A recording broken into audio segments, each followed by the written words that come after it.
Hello, I'm John Sargent, and welcome to Argumental, the show where the hottest names in comedy debate the biggest issues facing mankind. Will ID cards make us safer? Should we scrap the speed limit? And what's Russell Brand got that I haven't? Here to argue such burning issues and others like them are our teams. In the red corner, it's Marcus Brigstock and his special guest, Dara Briain.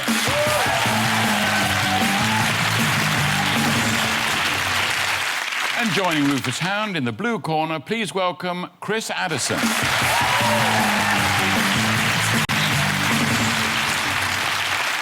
OK, we start with round one and a big issue that affects us all. Tonight we focus on the greatest ever nation in the history of civilization, Britain. The pound's falling, unemployment's rising, and the credit crunch has destroyed more businesses than a whole series of Dragon's Den. Our once bustling high streets are lined with boarded-up shops, and the only boom is the sound of the wrecking ball knocking down Woolworths. The UK economy is now officially receding quicker than Jude Law's hairline. It's all doom and gloom, or is it? Because the issue I want the teams to argue is this: Britain will bounce back better than ever. Up first and supporting the statement for the red team, it's Marcus Brigstock. That's what Britain's like. Ladies and gentlemen, Britain will bounce back. Of course it'll bounce back. It's the nature of what we do and who we are. And anybody who gets up here and tries to tell you that we don't have it in us is defying you. Don't believe the haters. Vote red. Thank you. OK, next up, opposing Marcus, it's Chris Addison. Britain will not bounce back, ladies and gentlemen, because Britain cannot bounce back. Because, unlike what my colleague here says, we do not want to bounce back. Britain is not a bouncy nation, as Marcus says. That's the Americans. They're the bouncy nation, wobbly, really, technically speaking, if you punch them or shake them or just surprise them. You know, that's what they're like. We don't want to bounce back. We like wallowing. We love to wallow in our own misery for decades. This is the country that has defined itself on the Blitz spirit. Our grandparents went on and on about how great it was when nobody had any food and they were all miserable and they didn't have anything. They had to draw up the back of their legs with powdered egg or something. I wasn't really listening. War, you know, all of that. That is why the Second World War lasted for 6 years. We could have knocked the Nazis out in 4 weeks, but we were enjoying ourselves. And this is our generation's chance to build some of those Blitz stories with which we can torture our own grandchildren. You don't know what it was like, we shall say to them. In the recession, we could only afford iPod Nanos. Any idea what it's like only to be able to carry around more songs than you can physically fit in your head in a week? It was a nightmare.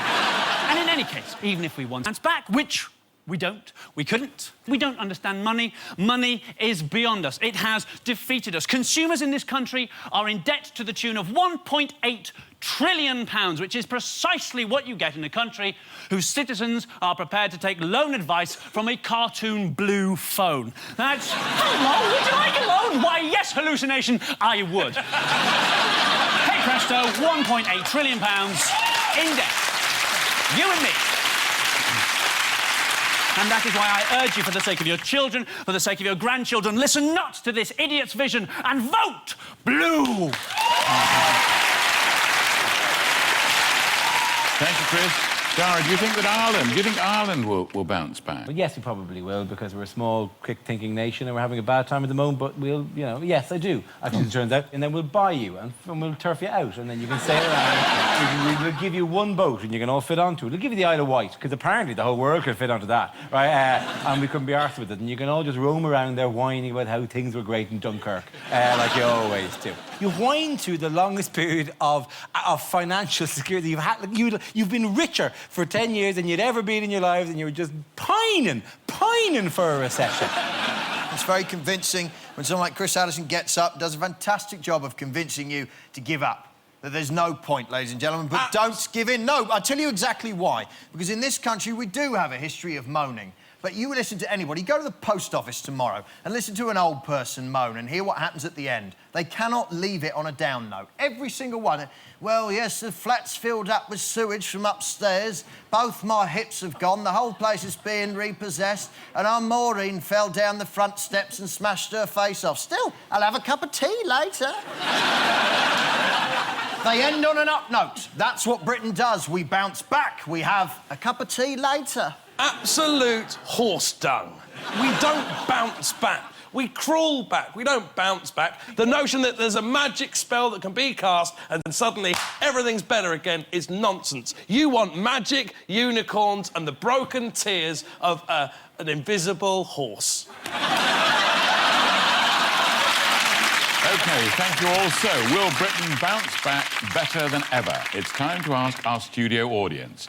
Hold up your red cards if you agree with Marcus and Dara, and the blue ones for Rufus and Chris. Vote now. That is it! That is it, ladies and gentlemen! So, a clear victory for the blue team. Well done, Chris and Rufus.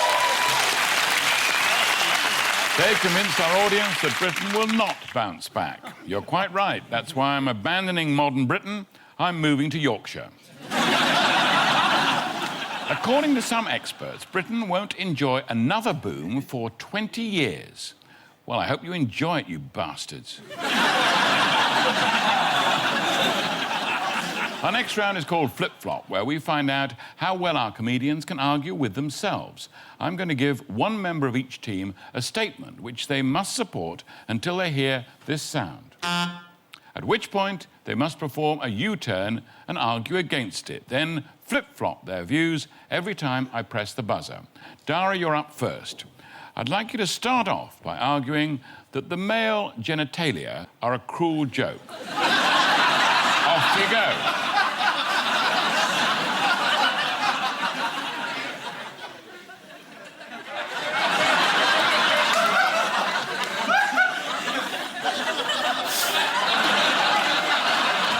Ladies and gentlemen, the male genitalia are, in fact, a cruel joke. Now, I'm presuming relatively few of you have seen my cock. But were I to offer it as evidence, and in fact, all of the little bag of joy that surrounds it, were I to offer all of that up to you as evidence, it would be hideously obvious that this is what it is. We have been delivered onto just this ridiculous, little shy, wormy rope thing hiding in the undergrowth, staring out, meek and unimpressive. But when it rises, when it takes wings, ladies and gentlemen, and stretches to its full massive length, then like a weapon, like a tower, like a pyramid, a chimney stack staring down upon you, then, ladies and gentlemen, you feel its wrath. But that happens all too rarely. Most of the time, you're trying to coax it out. Are you there? Are you there? You're not there at all. No. And always vulnerable, ladies and gentlemen. And yes, let's face it, not attractive, right? But you can't talk, women. Look at what you've got, all right? You think ours looks okay? At least it's there to see instead of where the hell is it? Oh, Jesus, that's what I made all the effort for. I don't think so. But at least yours is mysterious and secluded, and its pleasures are given up more, different. Why am I even... No, why is this round called flip-flop when I'm discussing my cock? Why do I have to do that? Worse when you're a big man, by the way. This is the worst. If you're 6'4", really anything, even your normal one, on me, terribly small. But that's why you have to have, honestly, massive, And by the way, size 13 feet. Size 13 feet, ladies and gentlemen. Not a good thing, as it turns out, because... What that means is when I look down, I see both it and my massive feet, and it just makes it appear even smaller, particularly when I wank with my feet. So, it's actually difficult to gain purchase. Thank you, Dara. A leading churchman recently expressed dismay at the growing use of male nudity in the media. Personally, I think he's wrong, but I'm not going to bash the bishop on national television. It's said that a man's member directly relates to the size of his feet, so I always save time in Clark's by shuffling through the door with my trousers round my ankles. OK, Rufus, you're up next. I'd like you to begin by arguing that political correctness is a good thing. Off you go. Political correctness is a good thing, ladies and gentlemen. It's the system by which we can police idiots. We look at the idiots and we say things like, don't say that. And they say, why not? And we say, because it's not right. In this way, they learn to stop being idiots. But they don't really learn. They just form small clubs where they exchange politically incorrect ideas with one another. I was reading in the Daily Mail only yesterday that we should love one another. If you're a twat. If you're a hoity-toity, Guardian-reading, hummus-making, spliff-smoking, Labour voting, hoodie-hugging lesbian. All of my friends are hoity-toity, hummus-munching, observer, spliffy lesbians. But because I only have one friend, and that friend is KD Lang. Thank you. Well done, Rufus. Community Secretary Hazel Blears said recently that we're all too worried about political correctness. If you don't know which one Hazel Blears is, she's the ugly ginger one with a fat ass.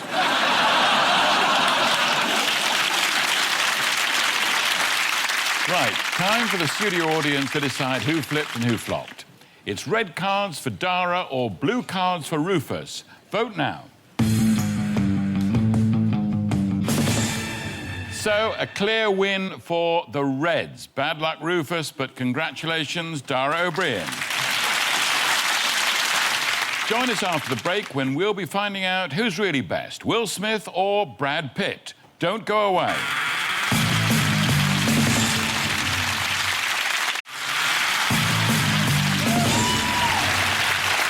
Welcome back to Argumental, the show with more crossed wires than a Thunderbird's orgy. Right.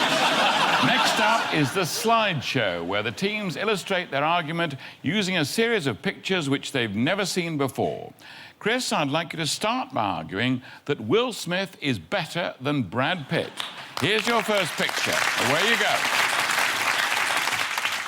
It's been a tough life for Will Smith, rags to riches in West Philadelphia, born and raised on the playgrounds where he spent most of his days chilling out, relaxing, just maxing, all cool and all, shooting some b-ball outside the school. Then a couple of guys who were up to no good started making trouble in the neighbourhood. He got in one little fight, his mummy got scared and said, "You're moving with your auntie and uncle in Bel Air." It's been easy for Brad Pitt, as we can see in this next slide, because he has never eaten any of Nigella's food and therefore has a six-pack stomach. Of course, the single best thing about Will Smith is the fact that he can kill dinosaurs with only his eyes. He has done many things, of course, as people who have seen his films will know. He's punched an alien on the head. He's been nice to a little boy. Tremendous screen chemistry between him and his son. Very difficult to achieve that. I think the one thing that I would say about Brad Pitt is that he can levitate, and that certainly is...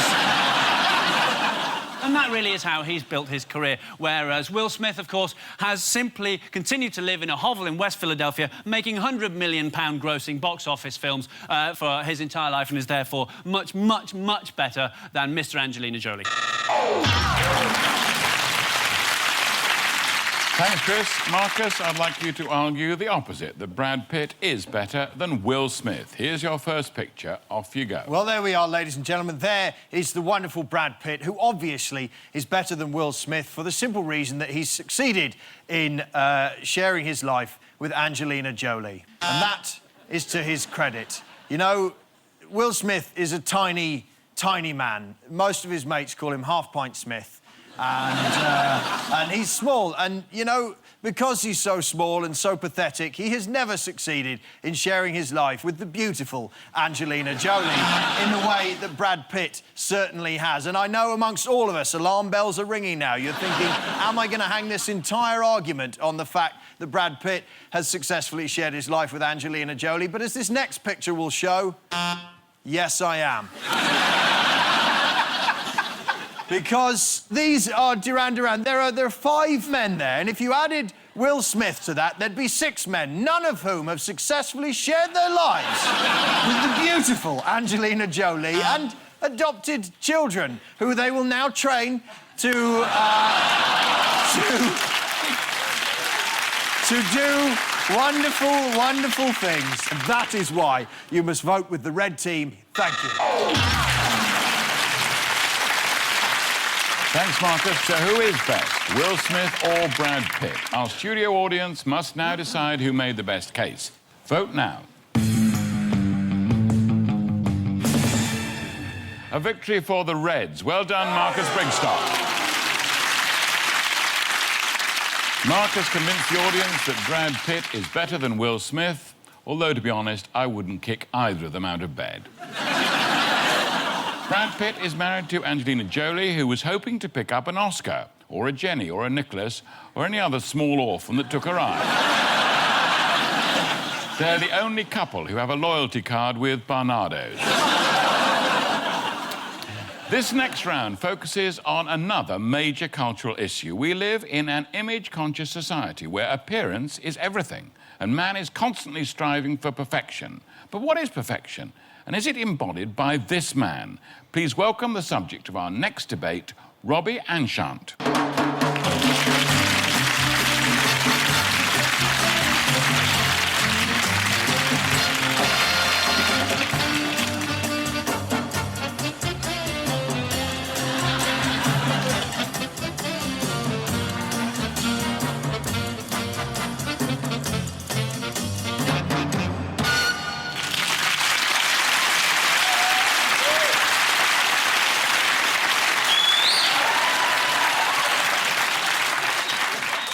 Rufus and Dara, you're up for this one. Dara first, and the topic I'd like you to argue is bodybuilders look fabulous. So far, ladies and gentlemen, on tonight's show, we have argued... So far tonight, ladies and gentlemen, on this show... Oh, wow, that's... It's like if I squeeze you, go...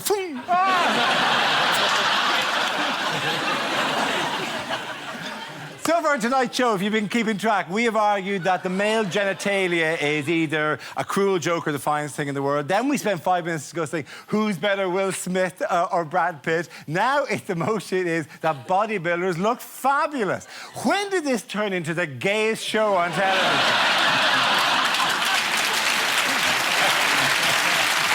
Here, that's probably the only bit there.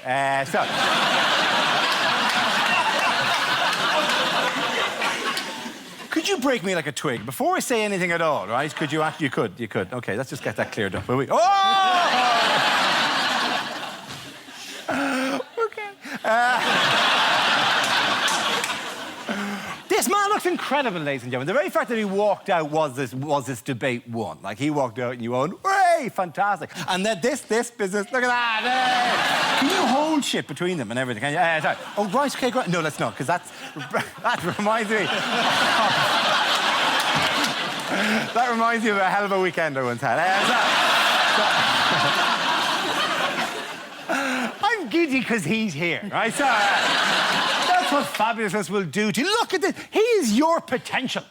You could do this, ladies and gentlemen. You don't have to do it because he's done it and there you've seen what it looks like, and it saves you a lot of time working on just that, right? Which is how they do it. Isn't it like one muscle at a time? You pick a thing and you go, right, that one, I'm going to go, yeah. You're going to go, well, it only normally works my eyebrows, this muscle, but if I really put the effort in, I can make it 4 foot wide, right? Listen, I got nothing to say other than that. This is glorious, right? Bodybuilding... I just touched you again by accident. I'm sorry. Which I've touched you 3 times, which I just don't want you to get the idea that I'm just taking every opportunity I can.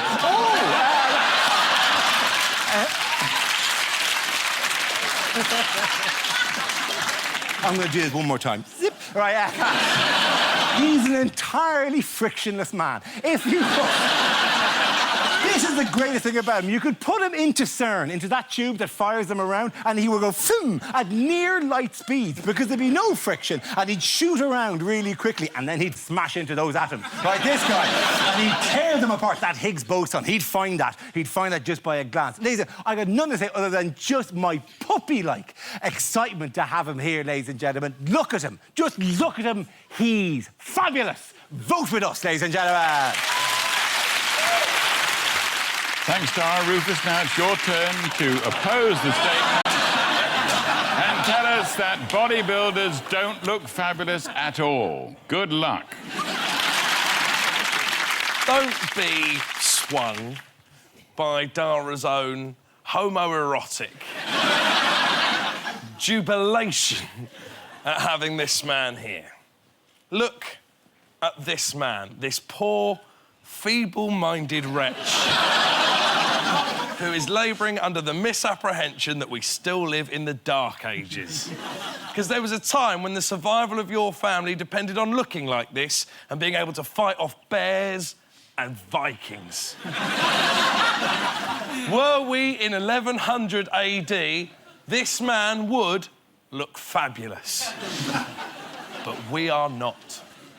We live in a Viking-free age of lockable houses and community support officers. A safe time. So the quest to look like this can be born out of one thing and one thing alone. Vanity. What we're looking at here is a vain man. A man so narcissistic that all he really wants to be doing right now is looking in the mirror and playing with himself. The tragedy, ladies and gentlemen, is thanks to the freakishly bulbous nature of his arms and shrunken penis that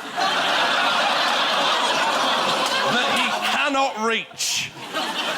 Which is actually just as well, because not knowing his own strength, were he ever to grab a handful of penis, he'd wrench it away from the moorings like an angry bear at a sausagey barbecue.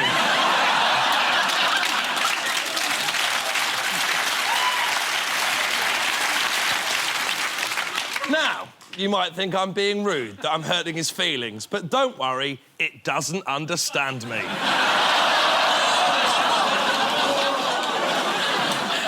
This is because, whilst we were all at school learning to read, write and speak, he was in the school field with the PE teacher getting what he was told was a protein shake.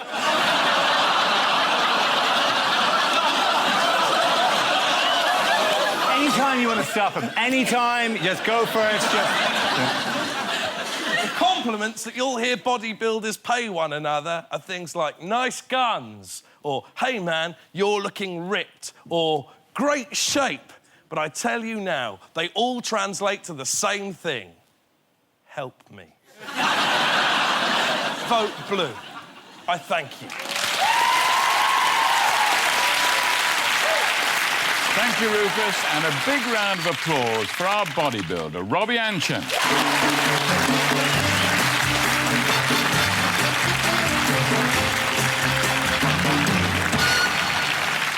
Marcus and Chris, would you care to flex your argumental muscles? I'm very tempted to weigh in on this, but I know something that Rufus doesn't, which is that he's sharing a dressing room with Robbie. But I'll tell you why I'm not scared. It's because you know as well as I do, these are TV dressing rooms. In any TV dressing room, there's a minimum of 4 mirrors. Oh, sure, he'll see me and start coming towards me, but then he'll catch a glimpse of himself. Hello.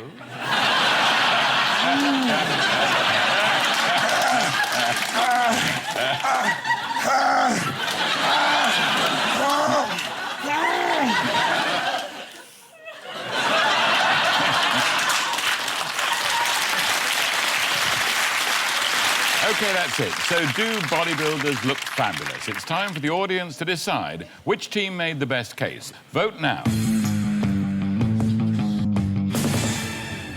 A clear win for the blue team. Well done, Rufus and Chris. Thank you very much. Really? They've convinced the audience that bodybuilders do not look fabulous. There are many advantages to being a bodybuilder. You're physically fit, you can lift heavy weights, and you can fit your genitals in a thimble. So the scores then at the end of that round are Marcus and Dara 2, Rufus and Chris 2. Time now for the final round and a last chance for our teams to show just how argumental they really are. I'm going to show them a series of images. All they have to do is suggest an argument to go with them. OK, here's your first one.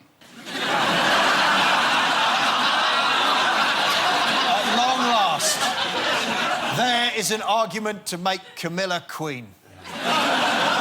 No, you may mock, but imagine how that would look on a stamp. Surely this is really an argument about when the photographer says, Camilla, could you stand next to the horse? Just taking a minute to go, I wonder where this photograph will be used. Is it an argument for getting your false teeth fitted at a registered dentist? But that's the cue. But she's just turned to him and gone, so how long have you been waiting?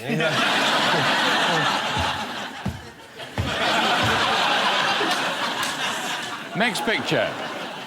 Is this an argument for sticking to the way that we currently get the lottery numbers? This isn't an argument, but is this what Carol Thatcher did after the One Show? I'm not sure. I think it's definitely an argument against looking under Ulrika Johnson's stairs.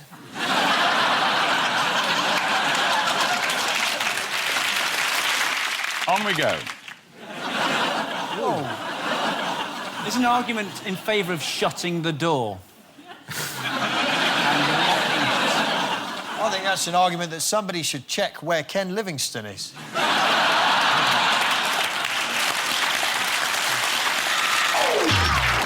OK, that's it. So, for the final time, it's down to our studio audience to decide who made the best case. Vote now. So, I can tell you that the red team have won, which means this week's winners are the red team. Well done, Marcus Brigstock and Dara O'Brien. Commiserations to Rufus Hound and Chris Addison. That's all we've got time for. Good night.